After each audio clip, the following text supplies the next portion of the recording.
Creatures of the night, it's your girl Tati. Let's talk about AEW All In this year. We will be in the UK, but next year we will be in Arlington, Texas. And I cannot wait. I have gone to all the AEW shows that they've been doing in Arlington these past 5 weeks, and I'm not gonna lie. Tony Khan, your girl is missing the action. I want some more live wrestling, and I can't wait till they come back to Arlington next year for All In. But until then, we do have a pretty stacked card for All In for this year. And you know what? It's better than last year. Last year, I was looking at the card earlier today, and I'm just like, oh well, damn, that's what we got last year. But this year, definitely there been a more focus on a lot of these stories, especially some of the bigger matches. And I really do appreciate that they have taken their time for a lot of these storylines to play out. So Tony Khan, kudos to you on that. I think that is definitely what is needed for people to feel much more excited about the pay-per-view this year. Now, we do have so far just one match confirmed for the pre-show.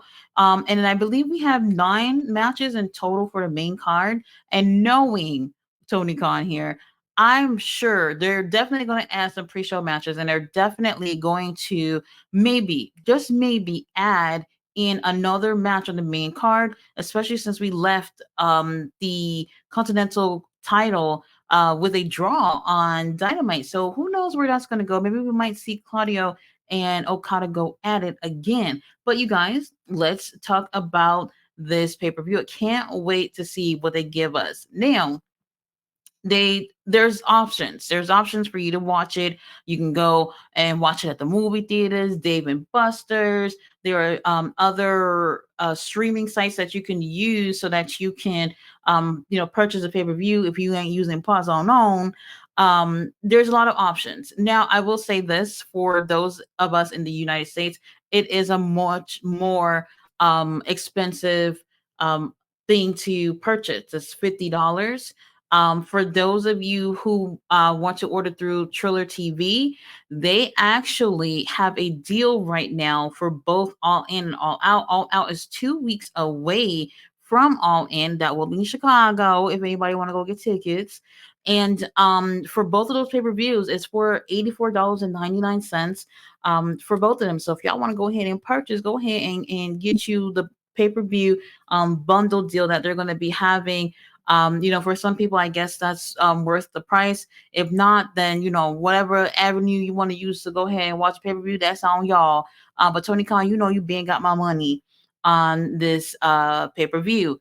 Now, there's some interesting things when it comes to this pay per view um that I think we should point out here. This is the biggest pay per view for AEW, so there's a lot here that I feel like they've done take the right steps, and then there's some things where it's just like, man, there's some missed opportunities here. Now we do have once again Chris Statlander and Willow Nightingale fighting themselves into a match together. They will be doing a tag team match. Willow will be teaming up with Ishii, who has been he cashed the check cleared, okay, and he has been consistently on AEW, especially since New Japan has been doing the G1 tournament. So here he is teaming up with Willow Nightingale. They are going against Chris Statlander and Stokely Hathaway. Stokely, prayers for Stokely, y'all.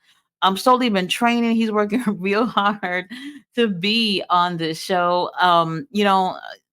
I don't know what's going to happen here. It looks more like, to me, in terms of the better team here, would be Ishii and Willow. However, it would be a huge upset and probably a better outcome to see Statlander and Stokely take the win here. Statlander is going to be doing all the damn work. She might even get in there and fight Ishii for her boy Stokely. So we'll see what ends up happening here. I think we're going to see Statlander and Stokely taking the win. Now we're just gonna get this over with. I'm so over it. A Hook versus Chris Jericho for the FTW Championship. This, oh my God, we are over it. And I'm just gonna say this. Oh God, he's stuck in the Jericho vortex where it's just like this stuff should have been finished a long time ago. FTW title is not an official AEW title. What the hell are we doing? What are we doing? Chris Jericho had to make sure that he was on this. For what? I have no clue. I think it would have been a better situation. I would have preferred to see Okada. Okada actually has an official AEW title. That would have been best case scenario in terms of being on the card. All the titles should be on the line, and that's the only title that's not so far confirmed to be on the card. We're over it. The whole Chris Jericho Hook thing. Look at Hook. Hook has posed for this pay per view with that damn band aid over his eye. Like, what is going on here? I could care less which one of these two guys win. As long as this storyline is over after this, that's all that matters to me. I just really don't care. Now, we do have the Casino Gauntlet match. The winner of this guaranteed to have a match with whoever is champion, the world champion at the end of the night. Whether it's Brian Danielson or Swerve Strickland. This is very interesting because so far we only know two people that's going to be on here, which is Hangman Adam Page and Evil Uno for whatever reason. And I think we all knew that this would happen in terms of Hangman being in it. Hangman already confirmed that before he wheeled his luggage over Evil Uno's back before he left. So I think it's apparent that Hangman will win it. Now I'm going to say this: we don't know who else is in it, but with Heyman already being announced, it looks more likely to be the case. And this is an opportunity that maybe they might use to maybe debut somebody or just have people that we haven't seen for quite some time return and be part of this match. That would be really cool. I don't want to see randoms, no randoms in this match. I want to see people that's definitely going to get that UK crowd going. And I'm expecting to have a really great crowd on Sunday. We'll see. With that being said, I do think Hangman will win it, even though I don't know who all else is in it.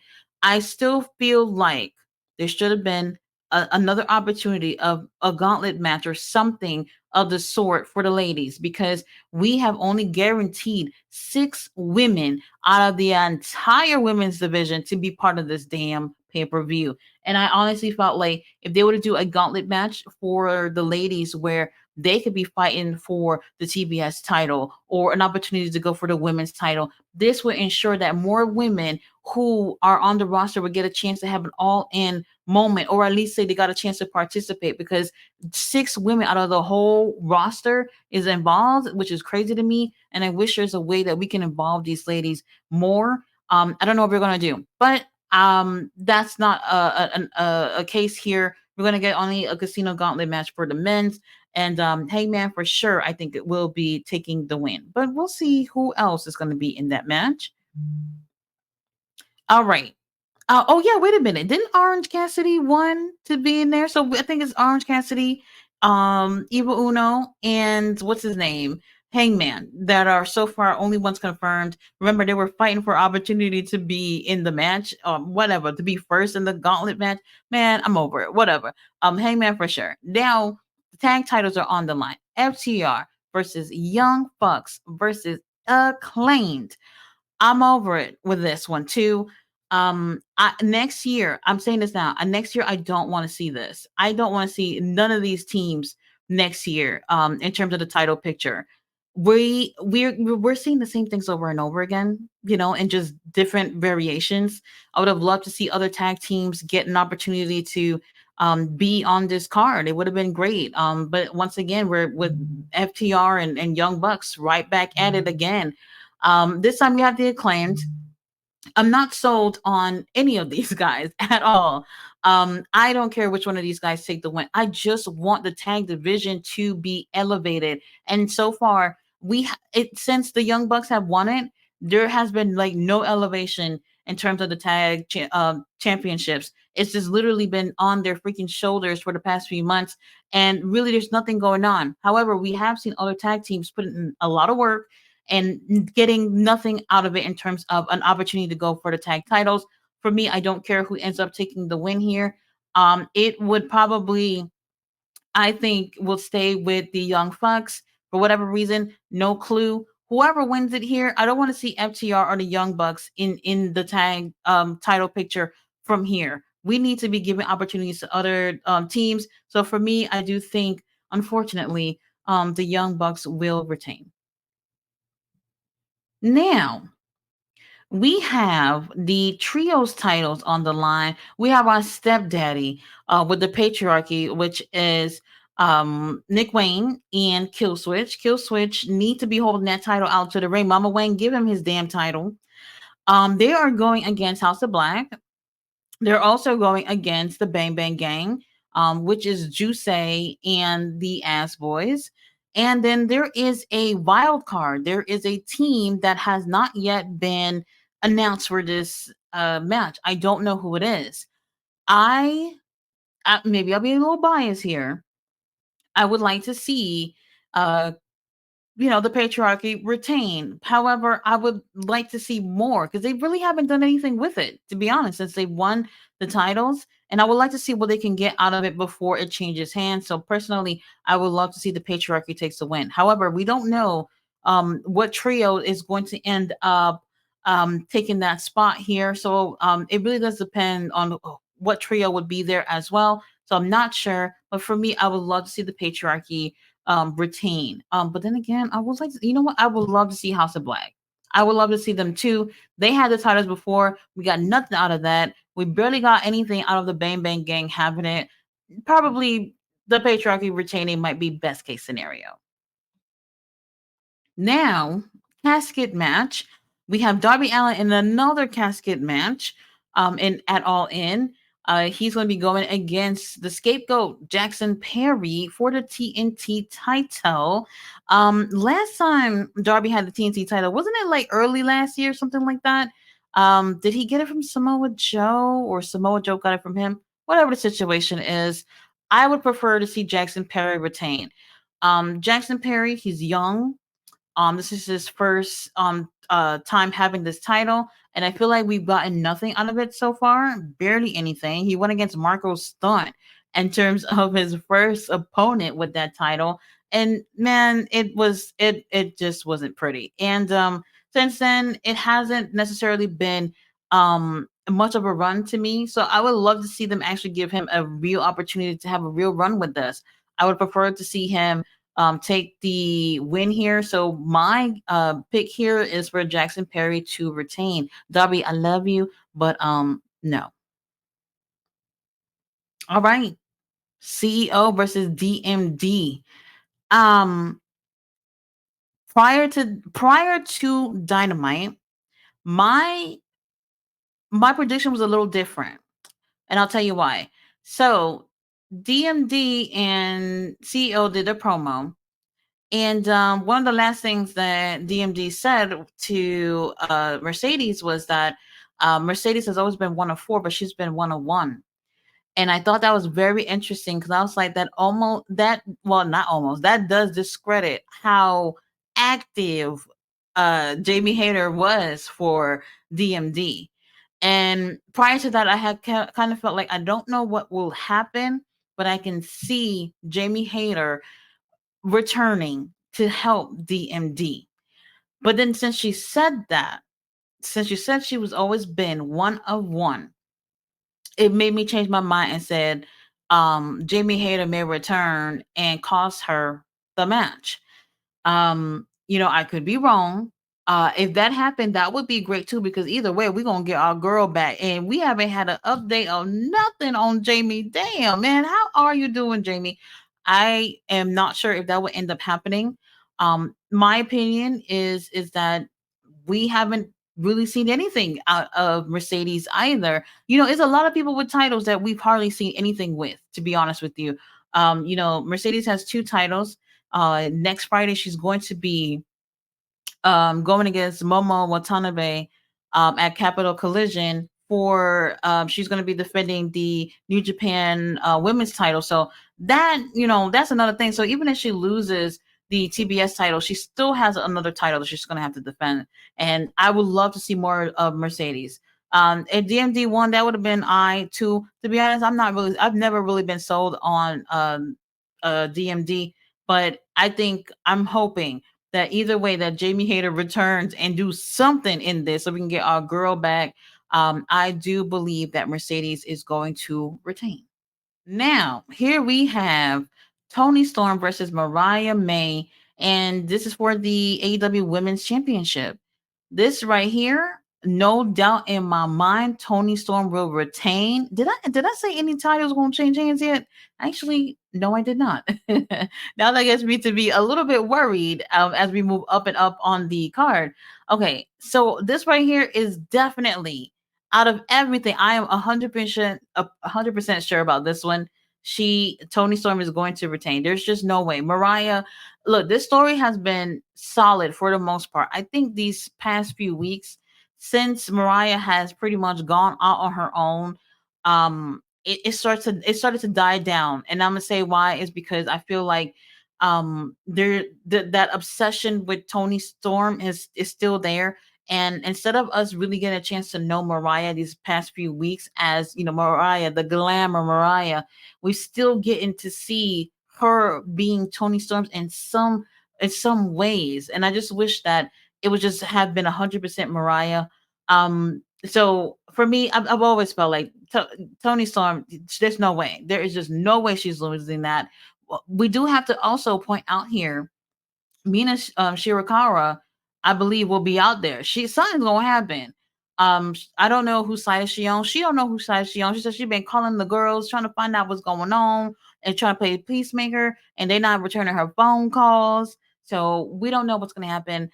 But I 100% believe Tony's gonna end up retaining. And then you know what? Like I said earlier, them having a gauntlet match for the ladies would have been really, really cool, to give another opportunity for someone else to start a new feud.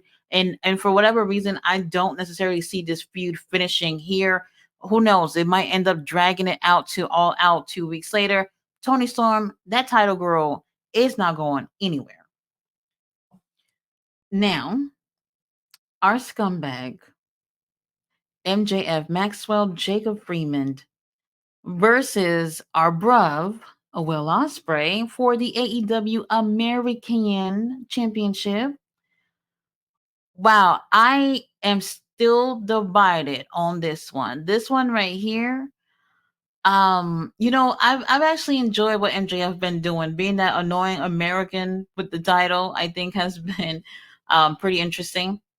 I think a lot of things that he does is interesting, and I personally would not mind seeing him retaining. However, Osprey having another moment, and winning at All In again would be something for the UK fans. I think, is he the only UK guy that's going to be in this pay per view? I believe so. So that's interesting. I'm still kind of torn. I'm torn. Personally, I would love to see MJF retain. And if MJF loses, what happens from here? I don't know. We've already had, them have basically Iron Man match about a month ago, and here we are again, where they're going to be facing each other. Titles on the line, the American titles on the line. I can see Will Ospreay getting that moment. I really can. So far, it's been a pretty great story. I don't want to see a third match with these two guys anytime soon. I'm very, very undecisive in terms of which one of these guys are going to win. But MJF is definitely my pick. We've been seeing some great things out of these guys. They're great in the ring. Osprey is improving on the mic. We gonna have to still work on things. But either one of these guys holding the title would be really, really great. And then from here, we need to build a division around the American or international title, because it's just literally just been them two. Now, don't forget, our boy Pac has already won an opportunity to go for this title. So whoever wins this is going to be facing Pac at All In. So Osprey, Maxwell, y'all better be ready, because Pac is not playing. He is ready to get some singles gold up in here. Main event. Whew, we have the title versus career match. We have Bryan Danielson versus our champion, Swerve Strickland. I have to give it up to Swerve, who I felt like when he initially won the title, that it was a bit early for him. Not because he didn't have what it took. I just wish that there was much more of a build, much more of a hunger before he ended up getting that title. And secretly, I really wanted, Hangman and Swerve thing to play out a little bit more before one of those two had ended up getting the title. However, as time has gone by, Swerve has looked so much more and more as a champion. And I cannot be more proud to have Swerve as our champion. I don't know what's going to happen, but he has done really great. On Dynamite, he looked like $1 million, and that's what you want with your champion. He looks great. Prince Nana with him. I really don't want Prince Nana to leave his side at any time soon. They are just a really great match with each other, and I have been enjoying Swerve. He has definitely grown so much into being that champion, and not everybody who wins a title absolutely just looks like a champion. You grow into that too, and I am so glad that they have chosen to put this title on Swerve. But with that being said, the American Dragon, who I believe, is my opinion, is probably the best wrestler in the world. He really is, you know? And I have enjoyed Brian. And it took that one night, back in 2021, where I was just like, I wanted to see Brian Danielson, and I actually turned on AEW, and since then I missed a damn episode, not a damn moment since, because of Brian Danielson. Just wanting to see this guy. And when I think about his time in AEW, he's done great. And you can tell that he's been really comfortable and having a great time in AEW. However, when you sit there and think about it, and you're like, man, he's potentially could be retiring after this match, or potentially just having his last match for a while. And just to think that he's never had the world title is crazy. It really is crazy that he has not had this title yet. And I man, he should have had this months ago. He should have definitely had it sometime last year for sure. But that hasn't been the case. I can see Danielson being selfless and having Swerve take this win. If Swerve would have won, this is huge. This is a big opportunity for Swerve to be elevated by one of the best wrestlers of all time. And that would be a huge moment for him. But then again, we collectively, most of us, we love Brian Danielson and would love to see him have a moment and have this title. But with that being said, as much as I love Brian Danielson, I don't know if I can honestly say that he has a full run in him. I don't know if I can say that. He has not been 100%. No, I don't even think that he's been at 80% these past few months. We've seen him with injury after injury, and he's still pushing no matter what. And he's gotten to this point. So kudos to Brian to definitely putting his everything out there these past few months to get to this very moment. But I don't know what we will get out of him in terms of him not retiring and winning that title and being a champion, the top guy in this company, for X amount of time as a champion, because now he's going to have to go harder to make sure that he keeps this title for however long that he's going to keep it for. And by the time he loses it, maybe that will be it for him. I'm really excited for this. I really am excited to see what's going to happen here. Another match that I'm very undecisive about, but I will say this, that I would genuinely be happy with either one of these guys winning. I would be okay if Swerve lost the title. I would be okay if Brian lost this match. I think it would still be great either way. Swerve have a lot to gain from winning this. And Danielson has really nothing to prove to win this title either. I don't know which way it's gonna go. I can see this possibly being match of the night. I'm so excited. This whole card is pretty great, and I can't wait to see how it turns out. Now I know y'all be complaining about how long these pay-per-views are, but one thing I can guarantee is that these guys and women in AEW, they always show up and show out every single pay-per-view, and they give a really solid show. So I am definitely hoping we get to see like pay-per-view of the year so far. I just know they're gonna do a great job. Guys, put your predictions down below. Let me know what you guys think is gonna happen at this pay-per-view. I will be doing a watch along with other content creators who will be watching the show with me. The chat is always lit. We always have a really great time. Pay-per-view is going to be pretty early. I'm not going to sit here and act like I know about time zones and all that stuff. Y'all going to just have to Google it. I don't want to give the wrong time in terms of what time the show starts. We got the pre-show, then we got the main card. It's going to be a really great show. And if you end up missing it, I'm still going to do the review if you want to hear me talk about it. Guys, I'll see you guys on Sunday for All In, and you guys can tune in and see how wrong I was about everything. I'll see you guys then. Bye.